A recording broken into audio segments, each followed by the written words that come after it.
Hundreds of patients suffered appalling neglect at Stafford Hospital. Some died needlessly. A public inquiry called for fundamental change in the NHS.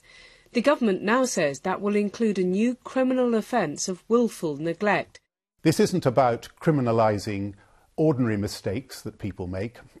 It's about bearing down on those things which should never ever happen, where, in the rarest cases, staff consciously neglect or maltreat patients.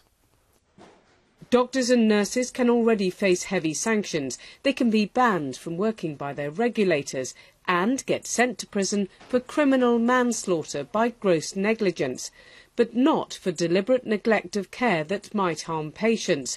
Doctors say adding another criminal offence could lead to a culture of fear. It's worrying to think that any doctor could go to prison, but there's already legislation in place which can see doctors removed from their practice if there is any neglect of their patients. What we have to think about is supporting doctors and nurses to raise concerns where they exist, and that will involve a culture shift within the organisation. Can we go and see the ladies in here? Hospitals are already under renewed scrutiny. A new Chief Inspector of Hospitals is working on a system of ratings, but the government has stopped short of some of the public inquiry recommendations. No regulation of healthcare assistants, just better training.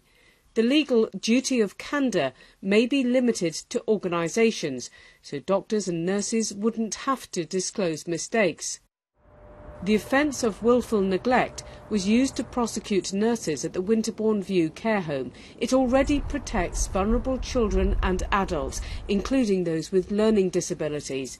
The same law could be extended to offer protection to all patients. Stafford Hospital is moving on from its troubled past, but the impact of the failings here are still being felt across the NHS in England. The public inquiry and patient groups have called for a change in the culture, much harder to bring about than closing a gap in the law. Bronwyn Jeffries, BBC News.